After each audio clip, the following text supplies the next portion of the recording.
요한계시록 21장 1절에서 4절 말씀을 살펴보도록 하겠습니다. 제목은 어떤 종말이 기다리고 있는가라는 제목으로 하나님의 말씀을 나누도록 하겠습니다. 사람의 인생을 생각해 봤을 때요, 여러 가지 자기의 인생에 대해서 궁금해하는 지점이 있지만 그 중에 굉장히 궁금해하는 지점이 뭡니까? 나의 미래에 대한 부분이죠. 나의 미래가 어떻게 펼쳐질 것인가? 근데 사람들은 어떻게 생각합니까? 그 미래에 분명한 끝이 있다. 나의 죽음이 있다는 건 알고 있습니다. 그렇죠? 인간의 죽음이 있다는 건 알고 있고, 그렇기 때문에 끝에 대한, 마지막에 대한 그런 궁금증들이 있다는 거예요. 그래서 우리가 영화를 이제 보게 되면 다양한 영화가 있지만 지구가 멸망하는 이야기가 등장합니다. 그렇죠? 지구가 멸망하는 이야기가 등장하기도 하고, 인류가 이 오염된 지구를 떠나, 파괴될 지구를 떠나 다른 행성으로 옮겨가는 그런 이야기를 하기도 하고, 그리고 어떤 이상한 장르에서는 좀비가 세상을 덮어버리는, 그렇죠? 이상하게 변질되어 버린 인간이 인류를 삼켜버리는 그런 종말을 다루는 영화들이 끊임없이 나오고 있습니다. 여전히 끊임없이 나오고 있고요. 그리고 지금 우리가 마주한 그 뉴스에서도 어떤 이야기들이 흘러나오니까 인공지능, AI가 이만큼 발달했고 로봇의 지능이 인간을 뛰어넘고, 그렇죠? 그런 상황에서 인공지능이라는 그런 인류의 결과물이 인류를 삼켜버릴 것이라는 경고를 사실 계속해서 내비치고 있습니다. 우리가 어떻게 펼쳐질지 모르겠지만 세상에서는 계속 그렇게 인류가 종말을 맞이할 거다라고 이야기하고 있고, 또 한 가지 큰 건 뭐야? 기후변화. 기후변화를 통해서 지구가 더 뜨거워져서 지구가 끝나게 될 것이다, 이런 뉴스를 여전히 뉴스에서 하고 있다는 거예요. 근데 우리가 이런 이야기를 들었을 때 왜 듣고 싶고 끊이는 거예요? 당장 중요한 문제가 아님에도 불구하고 나의 끝과 관련이 있기 때문에, 인간의 끝에 대한 이야기이기 때문에 세상이 어디로 가는지가 내가 어디로 가는지와 연관이 되어 있기 때문에 이러한 부분에서 우리는 끊임없이 신자뿐만 아니라 불신자까지도 끊임없이 궁금증을 갖고 있다는 거예요. 그래서 전도서 3장에 보면 하나님께서 사람들의 마음속에 어떤 마음을 주셨다고 하냐면 영원을 사모하는 마음을 주셨다. 영원을 사모하는 마음.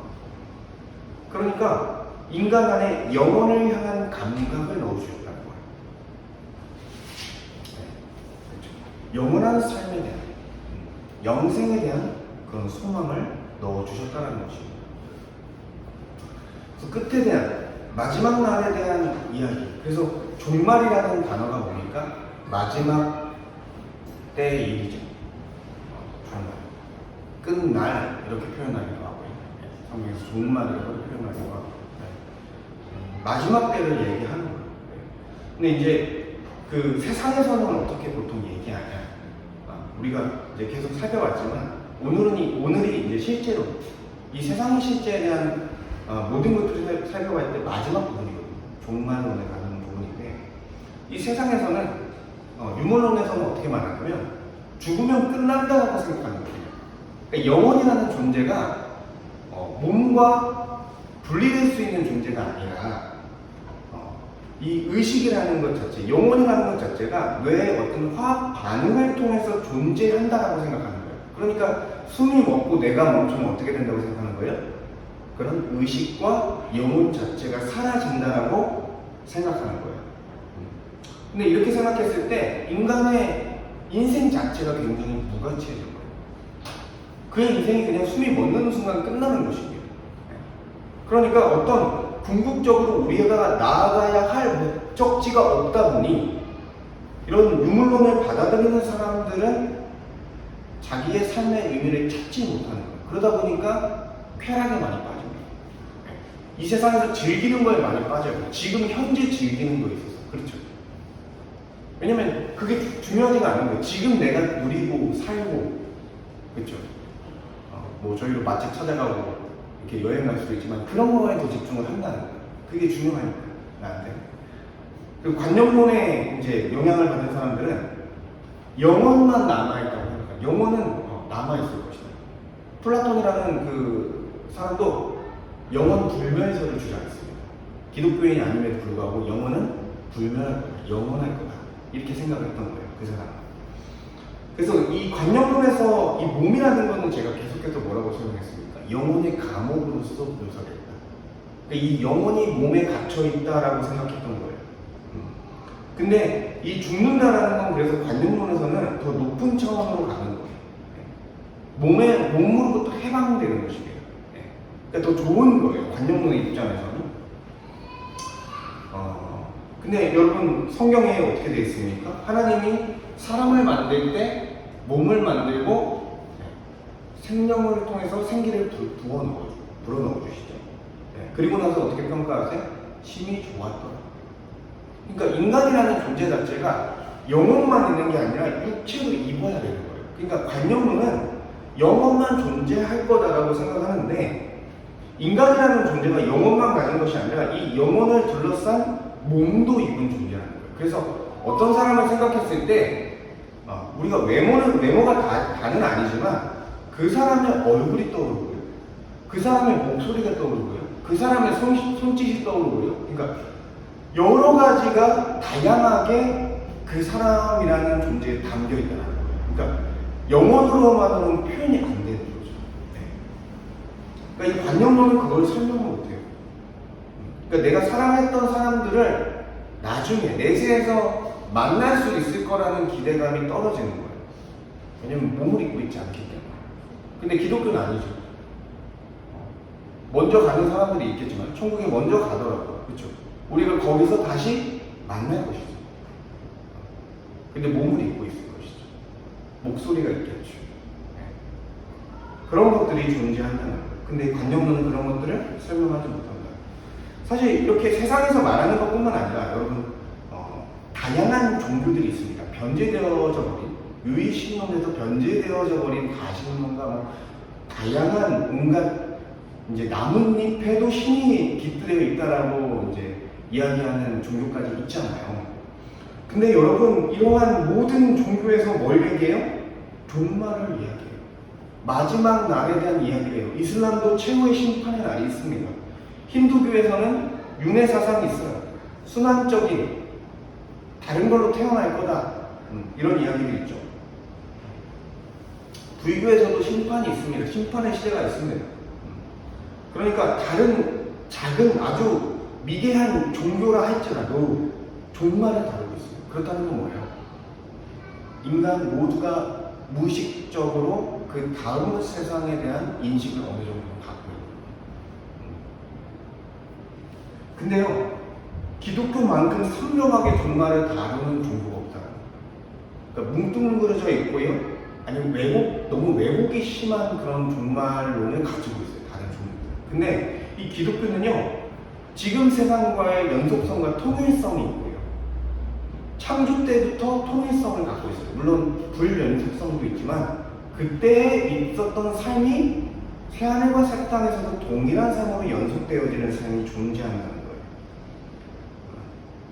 그래서 이 성경만큼 구체적으로 종말에 대해서 설명해주는 경전은 없습니다.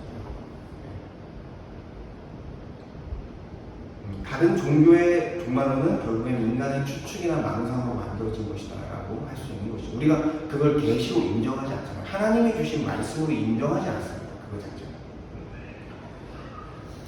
그리고 여러분 이제 여기 서론에서 교회 안에 들어온 오해들을 제가 설명했는데 이거 얘기하자면 굉장히 길고 사실 오늘 한 시간에 다 해도 부족한 부분이에요. 그렇지만 우리가 굉장히 종말론에 대해서 오해하고 있는 부분이 많다는 거예요. 여러분, 우리가 죽으면 영혼만 하늘나라 그 천국에 가는 건 아닌가라고 생각하는 생각들을 굉장히 성도들이 많이 갖고 있습니다. 그리고 지금 우리가 사는 이 지구는 불타 없어질 것이다. 우리는 제3의 세계로 갈 것이다 라는 생각들을 많이 하고 있습니다. 여전히. 근데 이건 성경에서 말하는 종말론이 아니에요. 오히려 누구의 종말론이에요? 플라톤이 말하는 종말론이에요. 영혼만 다른 세상, 다른 이데아로 가는 듯한 그런 설명이라는 거예요. 이건 관념론의 잔재에서부터 온 그런 모습입니다. 성경에서는 영혼의 구원만을 얘기하는 것이 아니라 몸의 부활까지도 얘기합니다. 우리는 몸을 입을 거예요. 몸을 입고 살아갈 거예요. 새하늘과 새 땅에서. 그리고 지구가 불타 없어진다고 하지 않습니다. 지구가 회복될 거라고 합니다. 이 땅이 회복될 거라고 합니다. 그래서 오늘 본문에서도 새 예루살렘 성이 이 땅으로 내려옵니다. 그렇죠. 물론 묵시록이라서 상징이지만 땅으로 내려온다는 건 분명한 거예요. 그렇죠. 그렇기 때문에 우리가 살아가는 터전이 회복되는 것이지 불타 없어지는 게 아니다. 우리는 이렇게 생각을 해야 되는 거죠. 그래서 우리가 사도신경은 우리가 방금도 이제 고백했지만 몸의 부활을 믿는다라고 고백합니다. 이게 작은 부분이 아니에요. 몸의 부활을 믿습니다. 종말에 관한 거. 지금 우리가 죽은 몸을 입었지만 영광스러운 몸을 입을 것을 믿습니다. 그리고 새하늘과 새 땅에서 이 몸을 입고 살아갈 걸 믿습니다. 이런 것까지 우리가 믿는다는 거예요. 그냥 단순히, 근데 우리는 단순히, 그렇죠, 이것을 생각하지 않고, 그렇죠, 그냥 고백할 때만 한다는 거예요. 그리고 여러 가지 질문 중에 물론 이것들은 여러분이 해당이 안 될 수도 있지만 조금 이렇게 종말에 대한 부분에서 착각하시는 부분이 뭐냐면 천국과 지옥 사이에 연옥이 있지 않습니까? 연옥이라는 말 들어봤죠? 이게 어디서 나온 말인지 아세요? 천주교, 가톨릭에서 나온 말입니다. 그래서 이 연옥이라는 장소는 원래 뭐냐면요, 그러니까 공덕을 쌓고 정말 신실하게 의롭게 살아갔던 사람들은 바로 천국에 간다라고 얘기해요, 천주교에서는. 근데 대부분의 신자들이, 가톨릭 신자들이 그렇지 못하기 때문에 연옥에서 작은 소재들, 대제와 소재를 나눠요, 가톨릭에서는. 작은 소재들을 단련시키고 정화하는 과정을 거치는 것이 바로 연옥이다라고 얘기해요. 그래서 이 연옥에서 그런 이 죄들을 정화하는 과정을 거쳐서 천국에 간다라고 얘기하는 게 원래 연옥의 개념이에요. 근데 우리가 이것들이 또 왜곡되어져서 만들어진 게 뭐예요? 그렇죠? 그냥 예수를 믿지 않고 죽은 사람들과 조상들이 연옥에 간다라고 주장하고, 이 신자들과 교회의 기도를 통해서 연옥에서 천국으로 옮겨질 수 있다라는 이상한 생각들을 하게 된 거예요. 그렇게 생각하죠. 그래서 그러니까 이미 결정된 건데, 심판과 구원은 이미 이 땅에서 결정된 건데, 그들의 인간의 생각으로서 심판과 구원에 대한 결정을 인간이 하려는 모습을 이 가톨릭에서 지금 보여주고 있는 것입니다. 이거는 희망 고문을 하는 거예요, 이 사람. 사실은 그거를 믿게 하고 희망 고문을 하고 있는 것입니다. 법리적으로도 말이 안 되는 거죠. 성경은 당연히 말하는 거예요. 가톨릭에서 말하는 연옥은 없다라고 말하는 거예요. 이 땅에서 삶을 통해서 죽음과 심판을 결정한다는 거예요. 예수를 믿고 안 믿고에 따라서 심판과 죽음은 결정되어지고 연옥에서의 정화의 과정은 없다. 그리고 거기서 말하는 게 뭐예요? 다 자기의 공덕과 자기의 행위를 통해서 정화되어지고 의롭게 되는 것인데, 여러분, 우리가 행위 종교입니까? 아니죠. 우리는 예수 그리스도의 영단번의 완전한 속죄를 통해서 우리는 다 건짐을 받은 거예요. 그래서 히브리서 10장 14절에 보면 그가 거룩하게 된 자들을 한 번의 제사로 영원히 온전하게 하셨느니라. 여러분, 아무리 우리가 선을 행한다고 해도 여러분, 하나님이 원하시는 그 의의 기준에 이를 수 있겠습니까? 결코 이룰 수 없다는 거예요. 그런데 가톨릭은 이러한 논리로 자꾸 행위를 강조하면서 하는 거죠. 이러한 흐름들이 우리 개신교 가운데에도 들어와서 율법주의가 되는 것입니다. 복음이 아니에요. 가짜 복음이에요. 그리고 어떤 사람들은 어떻게 해요? 하나님은 사랑하시니까 모든 사람을 구원하지 않겠어. 그래도 이게 모든 사람을 구원하지 않겠어. 이렇게 이제 생각하는 사람이 있다는 거예요. 하나님이 사랑하시는데 어떻게 다 지옥을 보내시겠어? 근데 하나님은 사랑의 하나님이지만 공의의 하나님이기도 하다는 것을 잘못 알고 있기 때문에, 여러분, 하나님이 하나님 되기 위해서는 선과 악을 구분할 줄 알고 판단할 줄 알고 심판할 수 있는 공의가 있어야 돼요. 여러분 어떻게 도덕적으로 완전하지 않은데 신이 될 수 있겠습니까? 신이 될 수 없다는 거예요. 그러니까 하나님은 도덕적으로 완전한 의를 가졌고요. 그것을 통해서 심판할 수 있는 공의를 가진 분이라는 거예요. 그래서 하나님은 예수님께서도 우리에게 말씀하셨는데 마태복음 25장에 보니까 그들은 영벌에 의인들은 영생에 들어가리라. 나눠져 있어요. 영벌과 영생을 분명히 나눠서 받을 것을 예수님이 선언하고 있습니다. 그러니까 지옥 가는 사람들이 있다 없다? 분명히 있다. 분명히 있다.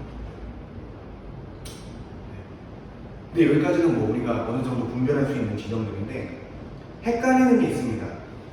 그리고 많은 신자들이 이거에 휩쓸렸어요. 20세기, 21세기 그 전에도 있었지만 20세기, 21세기가 제일 우리가 살고 있는 시대가 제일 많았던 거예요. 뭐냐면 예수님이 몇 년, 몇 월, 며칠에 오신대. 유명했던 성교에 뭐가 있어요? 이단이죠? 네, 다미 성교회. 막 기다렸잖아요. 그래서 저 엄청 어릴 때지만 막 기다렸잖아요. 그 예수님 기다렸다고. 그리고 어떤 말을 해요? 대환란이 곧 온다. 우리가 준비해야 된다. 이런 말들을 많이 합니다.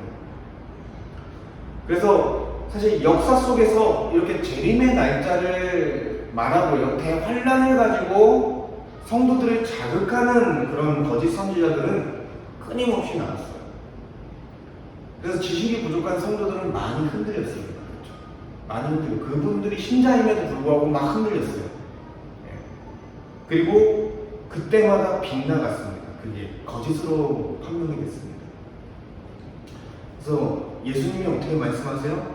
그 날과 그때는 아무도 모르나니 하늘의 천사들도 아들 예수님조차도 모르고 오시는 예수님조차도 모르고 누구만 아신다? 오직 아버지만 성부 하나님만 아십니다.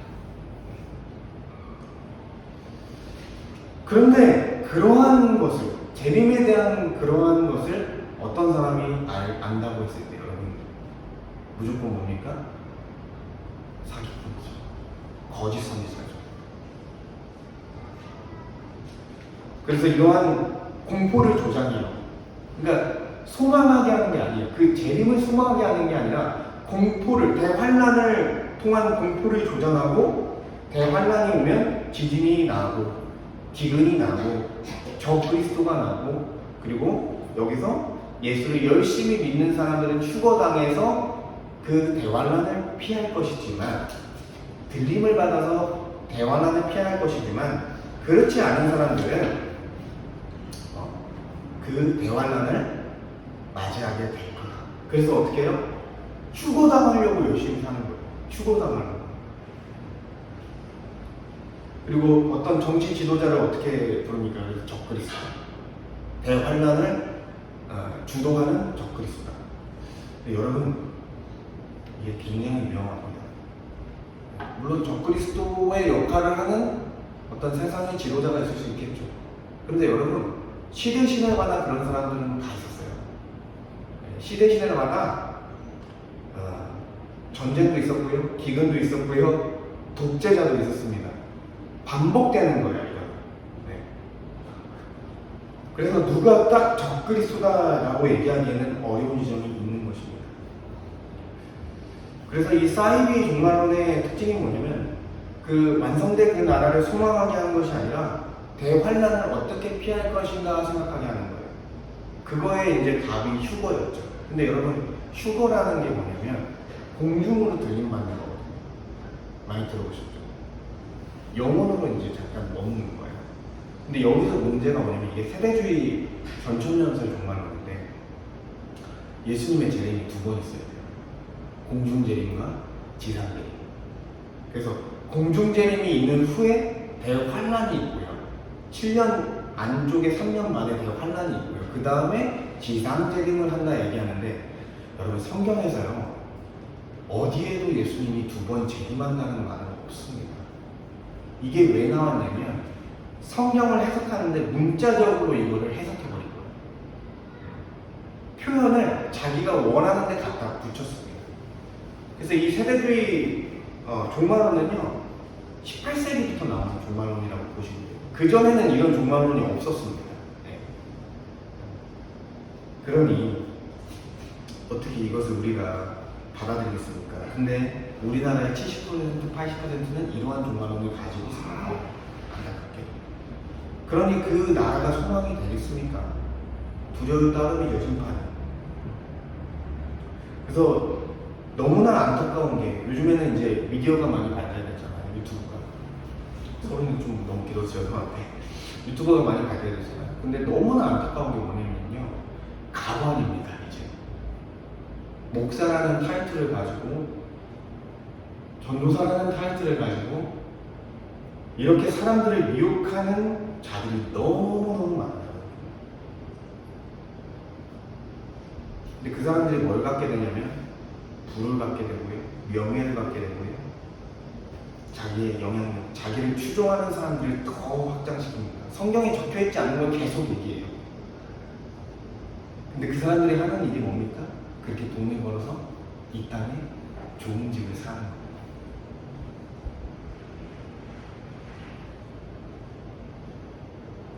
그러니까 여러분 잘 분별하셔야 돼요. 유튜브라고 해서 저분 목사님이라고 해서 다 들을 것이 아니라 성경에서 정말 그렇게 말하고 있는지 내가 확인해야죠.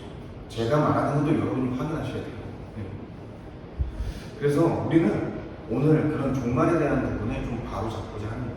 그래서 사실은 이 종말론을 한 주에 이걸 다 한다는 것은 좀 쉽지는 않은 일인데 최대한 핵심만 좀 다루면서 우리가 가져야 할 종말에 대한 지식을 바르게 좀 붙잡으려고 합니다. 그래서 첫 번째는 한 사람의 죽음 이후 무엇이 있는가. 그러니까 우리 개인으로서 개인의 종말이 있을 거 아니에요. 그렇죠? 그래서 히브리서 9장 27절에 보면 한 번 죽는 것은 사람에게 정해진 것이고 그 후에는 심판이 있습니다. 이거는 육체적인 죽음을 또 얘기를 하는 거죠. 그래서 죽음 이후에는 아무것도 없는 것이 아니라 심판이 있다는 거예요. 심판. 근데 이 심판이라는 것이 마침표가 아니라 그 다음 내세로 가는 과정이라고 보시면 돼요. 그렇죠? 내세가 있죠. 현세가 있고. 그래서 우리는요, 영원에 대한 사모함이 있어요. 영원. 영원한 삶에 대한 사모함이 있고, 죽음 이후에도 우리 영원히 어느 곳으로 갈 것이다라는 생각을 하고 있습니다. 근데 이 성경에서 말할 때 예수를 믿는 자와 예수를 믿지 않는 자에 대한 사명이 있는데 예수님께서 재림하시면 천국과 지옥이 펼쳐집니다. 그런데 그 전의 상태, 그 전에 만약에 예수님 재림하기 전에 우리가 죽게 되면 어떻게 됩니까? 이거에 대한 질문들이 계속된 거예요. 왜요? 예수님이 초림하시고 승천하시고 나서 지금 몇천 년이 지났어요? 2000년이 지난 거예요. 그러니까 신자들이 질문하기 시작한 거예요. 그럼 만약에 예수님 재림하지 않고 내가 죽게 되면 어떻게 되는 겁니까? 나는 어디로 가는 겁니까? 내 영혼은 어디로 가는 겁니까? 이에 대한 답변으로 답이 되는 게 뭐냐면 예수를 믿는 자들은 어디로 가냐면 낙원으로 갑니다. 그래서 낙원이라는 말이 제일 합당한 것 같아요. 성경에서. 그래서 이 낙원이라는 말이 어디 나옵니까? 예수님께서 십자가에서 못 박혀 죽을 때 양옆에 죄수가 있었죠. 근데 한 죄수는 예수님을 끝까지 모욕했고 한 죄수는 나를 기억해 달라고 호소했어요. 그래서 그 이제 죄인에게 예수님이 어떻게 말씀하시냐면 오늘 내가 나와 함께 낙원에 있으리라. 그래서 죽음 이후에 곧바로 나와 함께 그리스도와 함께하는 낙원이라는 곳에 간다는 거예요. 근데 이거는 어떤 개념이냐면 몸은 없어요. 그때는 영혼만 존재해요. 낙원의 공간에서 어떤 공간인지 알 수 없어요. 어떤 공간적인 개념인지도 알 수 없어요. 근데 그리스도와 함께 있는 거는 맞아요. 그러니까 아마도 보좌 옆일 것 같아요. 예수 그리스도의 보좌 옆에 있겠죠. 그리스도와 함께 있는 거예요. 그러니까 거의 천국과 같은 삶이에요. 거기서. 그리고 다른 표현으로는 이제 나사로라는 사람이 구원을 받고 아브라함의 품에 들어갔다 이렇게 표현하거든요. 그래서 아브라함의 품이다라고도 이렇게 묘사를 할 수 있어요. 잠깐 아브라함의 품, 그러니까 언약 백성으로서 이렇게 표현할 수 있는 거죠. 아브라함이라고 하니까 언약의 이제 조상이니까. 그래서 그렇게 이제 표현을 하고. 근데 믿지 않는 사람들은 어디로 가냐? 성경에서는 여러 가지 표현이 있어요. 뭐 스올이라는 표현도 있고 음부라는 표현도 있어요. 근데 이제 거의 지옥과 같은 곳이다라고 보시면 돼요. 영원히 가요. 영혼만 가요. 이것도. 근데 보통 음부라고 표현합니다. 음부. 그래서 이 음부를 표현할 때 아까 제가 이제 아브라함, 나사로가 아브라함 품에 안겼고 그것을 바라보는 부자, 이 음부에 내려간 부자가 그 고통 중에서 아브라함에게 부르짖는 장면이 있어요. 누가복음 16장 23에서 24절을 보면 어떻게 아브라함에게 부르짖냐면 손가락 끝에 무릎을 찍어 내 혀를 서늘하게 하소서. 내가 이 불꽃 가운데에서 괴로워하네. 얼마나 뜨거우면. 그러니까 불꽃 가운데 지금 괴로워하고 있다. 지금 내가 음부에 내려간 사람들, 이제 지옥과 같은 음부에 내려간 사람들을 묘사하는 장면이에요. 거의 유일한 장면이에요. 그리고 이제 그 사람이 이어서 말하기를 내 형제 5이 있으니 그들에게 증언하게 하여 그들로 이 고통받는 곳에 오지 않게 하소서. 내가 알았더라면, 내가 이 지옥이 얼마나 끔찍한 곳인지 알았더라면 결코 내가 그 땅에서, 이 땅에서 이렇게 살지 않았을 것입니다. 예수를 부인하지 않았을 것입니다. 라는 말이에요. 그러니 어쨌든 육체가 죽은 후에 낙원과 음부로 나뉘게 된다는 것입니다. 그리고 이렇게 음부에 던져진 자는 요한계시록 20장에 보니까 사망과 음부도 그 가운데서 죽은 자들을 내중에 각 사람이 자기의 행위대로 심판을 받고 사망과 음부도 불못에 던져지네요.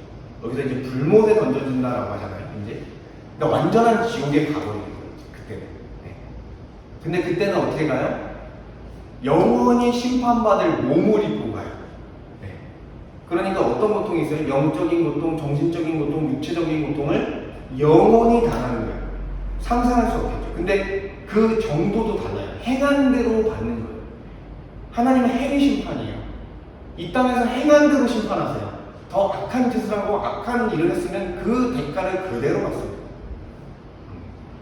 그러니 얼마나 무섭습니까? 네. 근데 이렇게 낙원과 이제 지금 말씀드린 대로 낙원과 음부가 끝이 아니라는 거죠. 중간 상태라는 거죠. 영혼만 존재하는 거죠. 그래서 영혼만 천국 가면 끝, 영혼만 이제 지옥에 가면 끝, 이게 아니라는 거예요. 네. 이제 하나님의 역사 속에, 개인적으로는 그렇게 되지만 하나님의 역사 속에 이 종말이 완성되어지는 시점입니다. 종말은 시작됐습니다.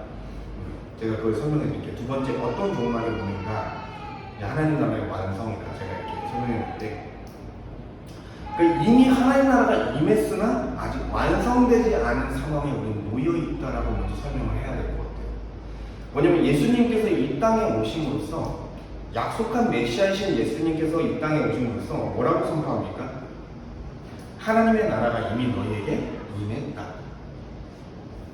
왜요? 예수님이 하나님 나라의 왕이시기 때문에, 너희들의 제자 삼아 왕으로서 다스릴 수 있는 자가 되었기 때문에 왔다라고 표현하는 거예요. 그래서 실제로 하나님 나라가 임합니다. 어떻게 해요? 말씀과 성령으로 다스림으로써 임합니다. 우리 안에. 그리고 우리가 그 말씀과 성령에 순종함으로써 우리 마음속에 하나님 나라가 임하는 거예요. 그래서 우리는 이 땅에서 하나님 나라가 이 땅에 침투하여 우리의 삶 가운데 임하게 되는 역사 속에 우리는 살아간다는 거예요. 그래서 우리는 천국의 삶을 맛보게 되는 거예요. 그 전과는 전혀 다른 질적인 삶을, 질이 다른 가치 있는 삶을 살게 되는 거예요. 그 전에 누릴 수 없었던 삶을 우리가 살게 되는 것입니다. 그러나 아직은 완성되지 않았다는 거죠. 여전히 부활하지 않을 죽을 몸이 있습니다.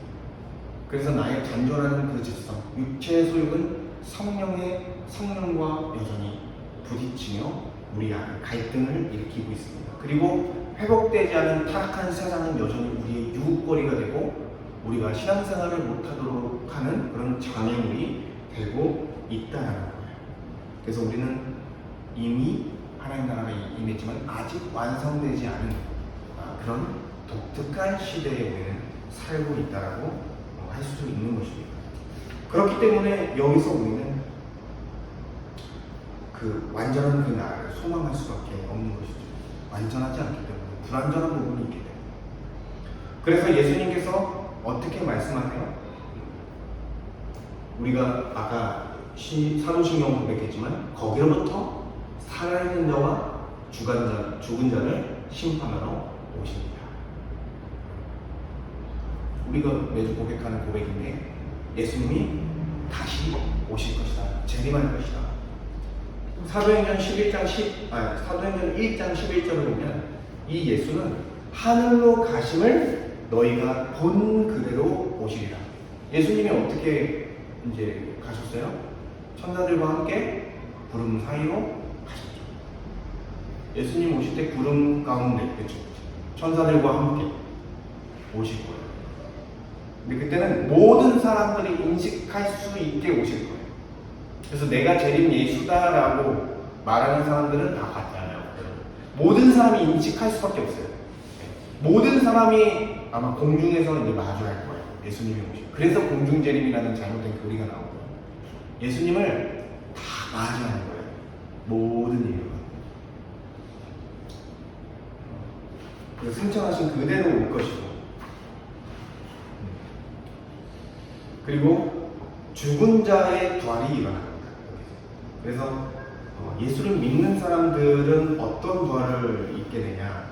고린도전서 15장에 이제 중요한 말씀인데 고린도전서 15장 42절 44절을 보면 죽은 자의 부활도 그와 같으니 썩을 것으로 심고 썩지 아니할 것으로 다시 살아나며 욕된 것으로 심고 영광스러운 것으로 다시 살아나며 약한 것으로 심고 강한 것으로 다시 살아나며 육의 몸으로 심고 신령한 몸으로 다시 살아나니 육의 몸이 있은즉 또 영의 몸도 있느니라.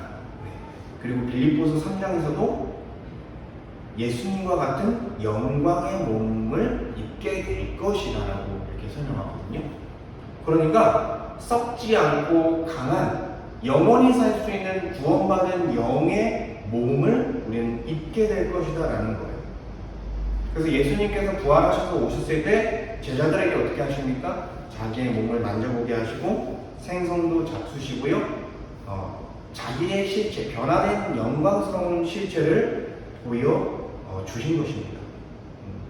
그것처럼 우리도 몸을 입고 부활할 것이라는 거예요. 그래서 우리의 일상, 지금 살아가는 일상이요, 여러분, 그냥 다 없어지는 게 아닌 거예요. 연속성이 있는 거예요. 인간으로서 살아가는 삶, 몸을 입고 살아가는 삶. 그래서 이제 종말론에서 얘기하는 사람들 보통 어떻게 얘기하냐? 지금 우리가 살아가는데 중립적으로 형성된 문화들, 하나님의 영광이 될 수 있는 문화들이 존재할 것이다. 그 땅에서. 그 땅에서도 영원히 존재할 것이다. 그래서 이것을 갱신이라고 해요. 처음부터 다시 시작하는 개념이 아니라 우리가 하나님의 영광을 위해서 그리고 그 땅에서도 함께 하나님을 예배하고 이웃을 사랑할 수 있는데 쓰여질 수 있는 문화들은 유지될 수 있다. 그러니까 이렇게 주장했던 종말론이 훨씬 더 성경적인 사실은 종말론이었다고. 우리는 만약에 처음부터 다 시작하고 아니면 영혼만 이렇게 살아나고 이렇게 이제 많이 생각을 과거에는 했었던 것이죠. 근데 이렇게 생각하는 우리의 삶의 가치들이 그 땅에서도 연속되어질 것이라는 그런 개념이 우리에게는 굉장히 큰 힘을 줍니다. 왜요? 여러분의 인생을 대충 살 수 없게 됩니다. 아, 내가 열심히 산 흔적들이 그때도 남아있겠구나. 직선적인 역사예요, 그때까지. 여러분 생각해보세요. 갑자기 다시 시작하는 게 아니라 직선적인 역사라니까요. 그 불타 없어진다는 표현이 뭐냐면 죄로 말미암아 만들어진 더러운 것들이 사라진다는 말인 거예요. 그러니까 여러분이 자녀들을 기르며 했던 좋은 성경적인 그런 양육들, 그렇죠? 일을 하면서 프로 의식들, 이 일을 제대로 해내고자 하는 그 프로이실 때 어떤 일이든 간에 그리고 내가 어떤 것들을 함으로써 그것이 사람에게 유익이 됐던 것들 이것들이 남는 거예요. 우리 어떤 식으로 남을지 모르겠지만 그랬을 때 우리의 삶은 굉장히 가치가 있어요. 저도 그렇게 생각하는 거죠. 매일 이렇게 설교하는 게 부족하지만 남겠구나. 그 땅이 완성된 나라에서 남겠구나. 여러분들이 지체들을 섬겼던 그 모습들이 남겠구나. 이제 이렇게 생각하는 거예요. 여러분이 일터에서 주를 위해 열심히 일했던 것, 교회를 위해 열심히 일했던 것, 가족을 위해 열심히 일했던 것들이 남겠구나. 어때요? 우리의 삶이 이 종말론을 통해서 가치가 있어요. 그래서 이 몸의 부활을 믿는 게요, 굉장한 것입니다. 그리고 최후 심판이 이제 있게 되는 거죠. 근데 믿지 않는 사람도 부활한다고 했어요. 몸을 입고.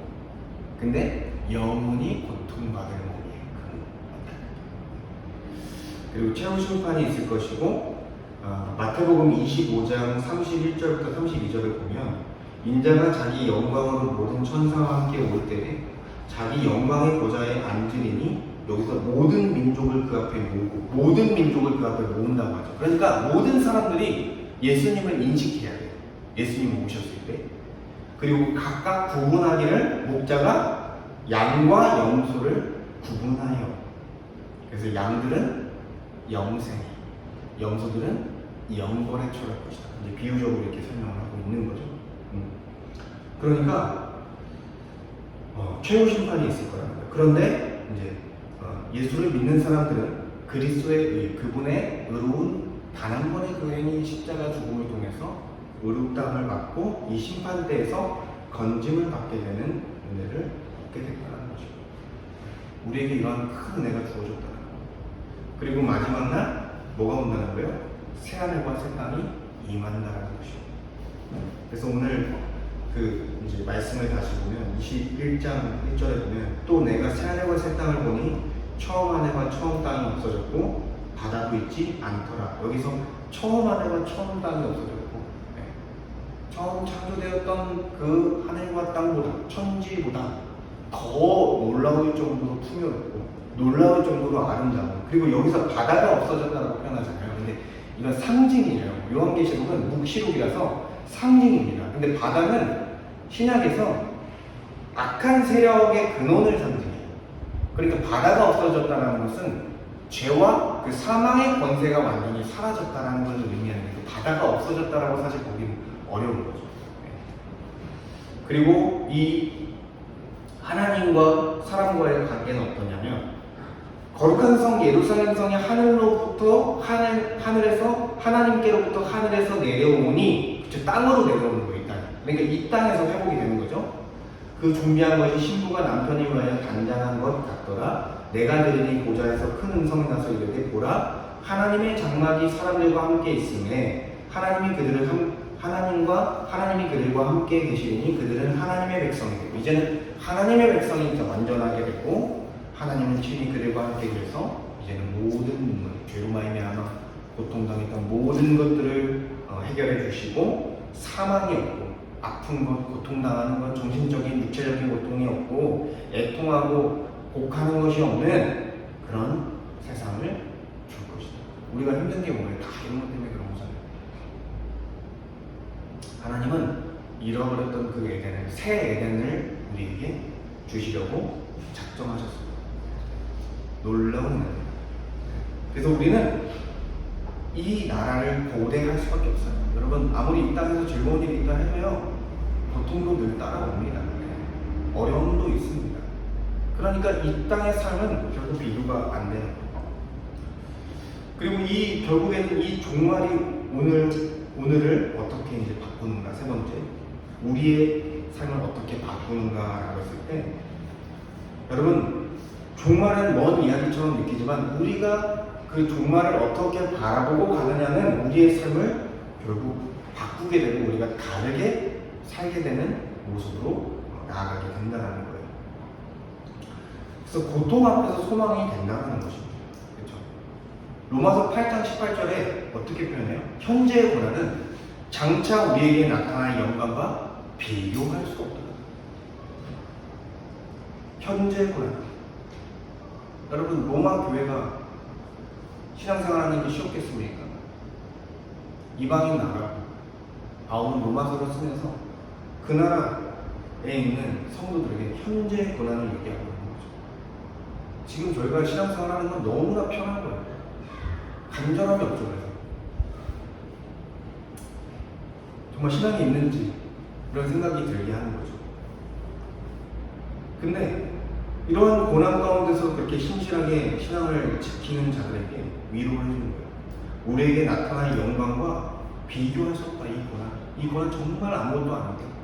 우리가 받을 영광이 너무 크기 때문에, 그 나라가 너무 풍요롭고 너무 복되기 때문에 이 고통은 아무것도 아니다. 그래서 이 소망이 그 고통을 견디게 한다는 거예요. 마지막 이 바울의 8장의 말을 보면. 그래서 만일 우리가 보지 못하는 것을 바라면 참으로 기다리지. 그러니까 보지 못했지만 하나님의 말씀을 통해 그것을 붙잡고 있는, 더 나은 본향을 붙잡고 가고 있는 거예요, 우리가. 그래서 우리가 지금 당하는 여러 가지 어려움들을 견디는 거예요. 다른 세상의 것을 의존해서 견디는 게 아니라 하나님이 준 그 하나님 나라를 받을 것을 소망하면서 견디고 있다니까요. 그렇기 때문에 어떻게 됩니까? 죽음 앞에 감대하게 되는 거예요. 오늘 죽어도 어떻게 되는 거예요? 하나님 나라 가는 거예요.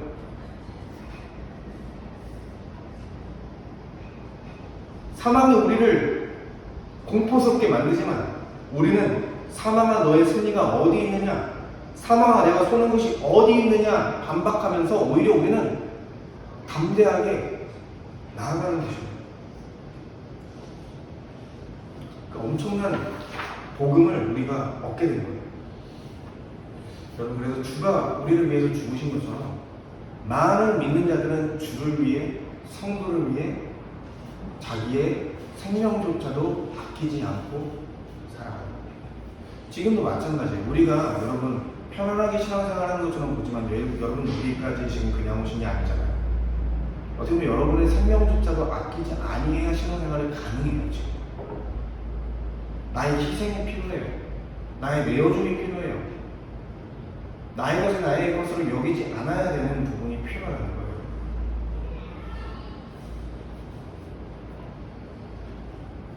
그리고 우리의 삶의 방향을 이제 바꿔주는 거죠.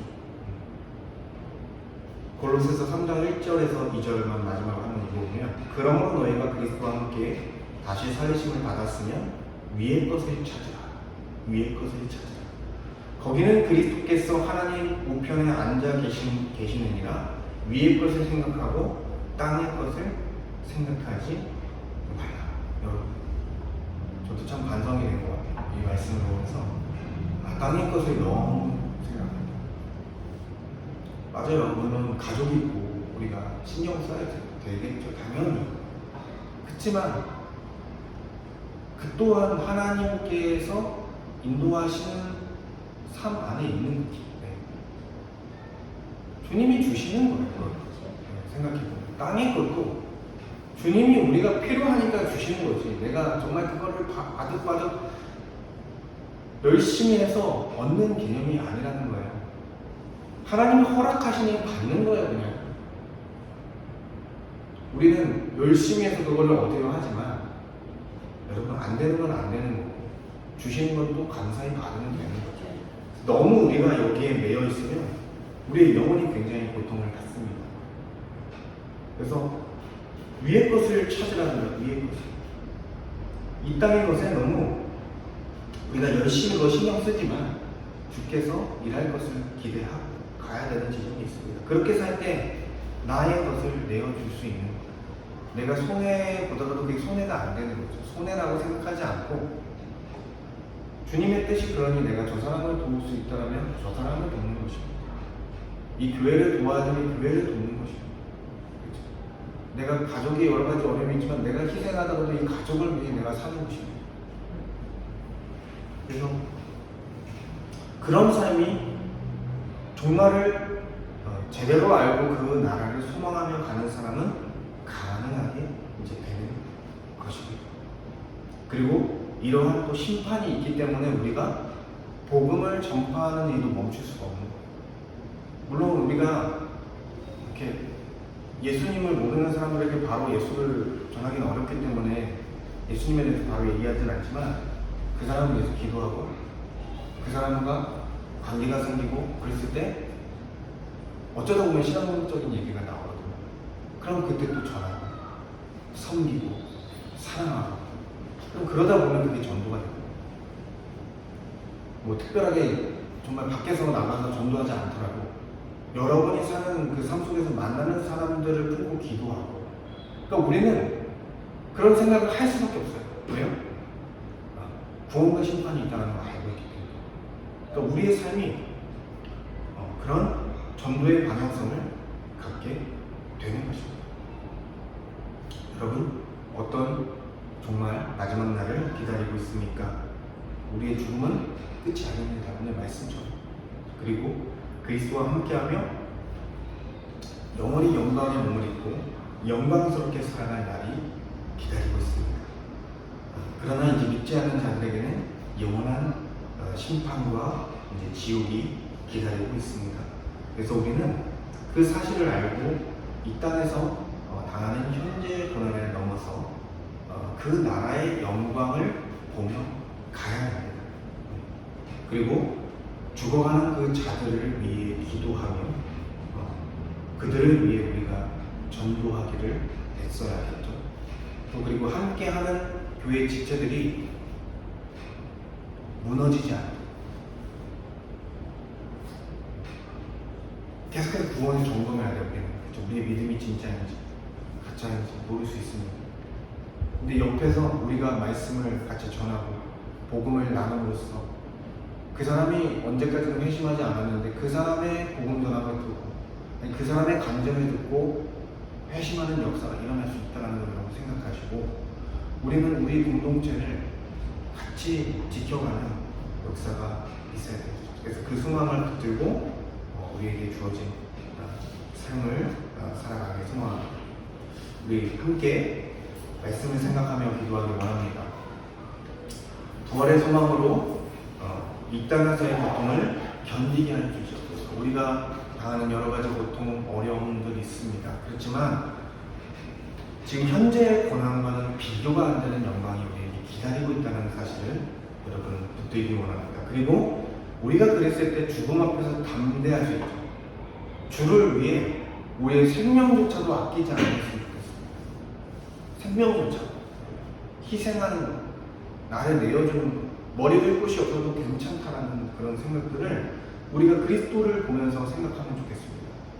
그리고 마지막 날을 아는 자로서 하루를 살더라도 가치 있게 주를 위해 사는 그런 사람이 되면 좋겠습니다. 우리가 믿음으로 마지막 날의 소망을 살아가는 은혜가 있기를 함께 기도하길 원합니다. 아버지 하나님 감사합니다. 주님께서 은혜를 주셔서 아버지 하나님 마지막 날들의 일에 대해서 다시 한번 바로잡아 주시고 우리에게 잘못되어졌던 왜곡되어졌던 지식들을 주님 바로잡아 주시니 감사합니다. 하나님께서는 정말 죽은 자들에 대한 분명한 심판을 경고하셨습니다. 아버지 하나님 나라와 지옥에 대한 분명한 경고를 주셨습니다. 영생과 영혼에 대한 경고를 주셨습니다. 아버지 그럼에도 주님께서는 예수 그리스도의 십자가의 은혜로서 우리에게 죄사함과 의롭다를 주셔서 우리가 그 심판대에서 심판을 넘어서서 하나님 나라에 들어갈 수 있는 구원의 은혜를 주셨다는 것을 알려주셨습니다. 예수 그리스도를 믿는 것만이 예수 그리스도를 좋아하고 그리스도를 믿는 것만이 우리가 구원받을 수 있는 길임을 그 천국의 소망을 갖게 되는 길임을 알게 해주시니 감사합니다. 이 땅에서 여러 가지 고난과 어려움이 있습니다. 현재 고난이 있습니다. 우리가 마주한 어려움이 있습니다. 우리가 부족해서 또는 우리가 주를 위해 열심히 달려가며 당하는 고난들이 있습니다. 아버지 하나님 그렇지만 주님 지금 당하는 고난이 우리가 받을 영광과는 비교될 수 없습니다. 너무나 큰 영광이 우리에게 기다리고 있습니다. 하나님 나라의 그 고난이 그 놀라운 은혜가 우리 것이 될 것을 주님께서 약속하셨습니다. 아버지 하나님, 이 땅의 것들에 대해서 너무 연연하지 않게 하여 주시옵소서. 하나님 높이 맡길 수 있게 하여 주시옵소서. 주님의 인도하심을 구하게 하여 주시옵소서. 아버지 하나님, 죽어도 주를 위해 살아도 주를 위해 살게 하여 주시옵소서.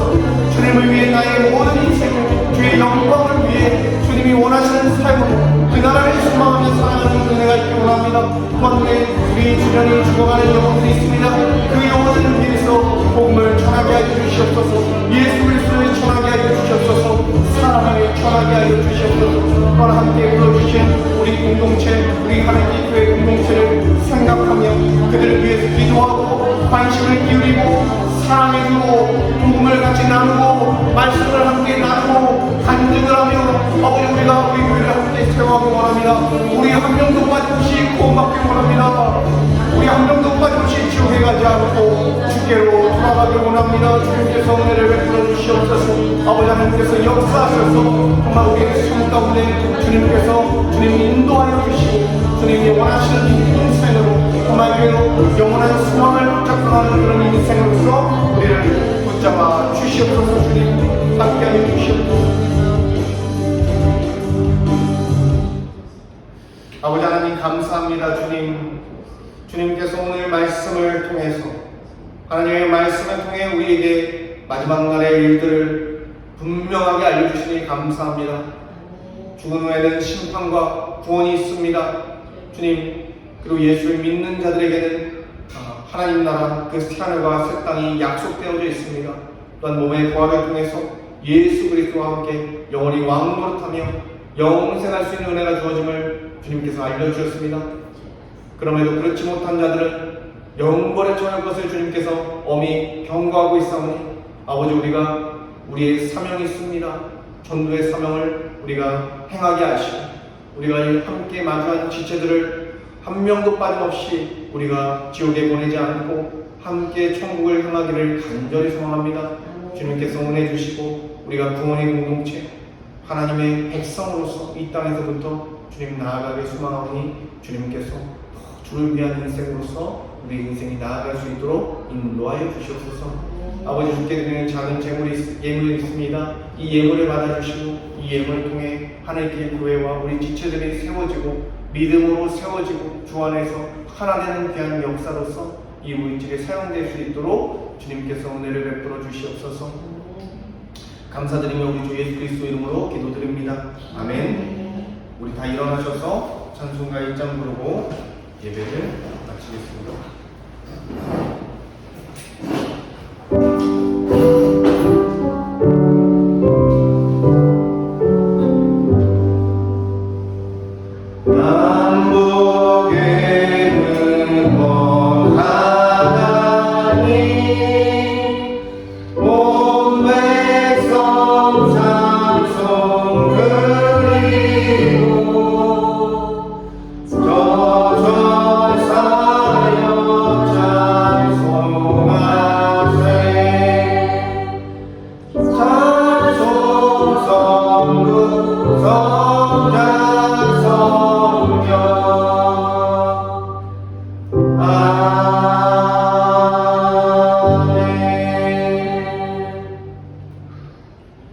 지금은 우리 주 예수 그리스도의 은혜와 하나님의 사랑하심과 성령님의 교통하심이 하나님의 교회 모든 성도님들의 영혼과 인생과 가정과 직장과 모든 삶의 터전 가운데 또한 주님께서 세우신 하나님의 교회 위에 주님께서 사랑하시는 한국교회 위에 이제로부터 영원히 함께 하시기를 축원하옵나이다. 아멘. 네, 감사합니다. 네, 오늘 내려가셔서 같이 식사 이제 하도록 하겠습니다. 감사합니다.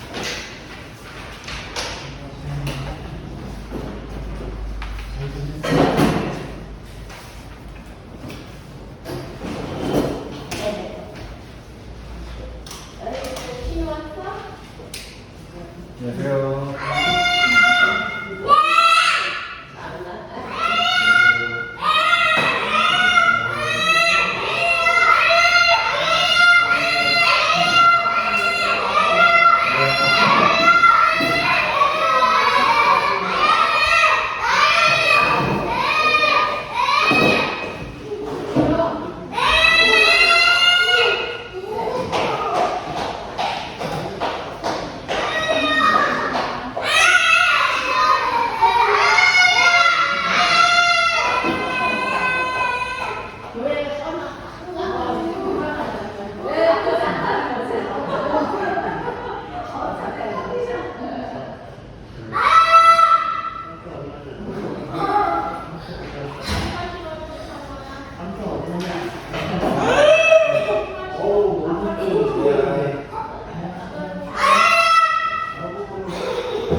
그러면 어떻게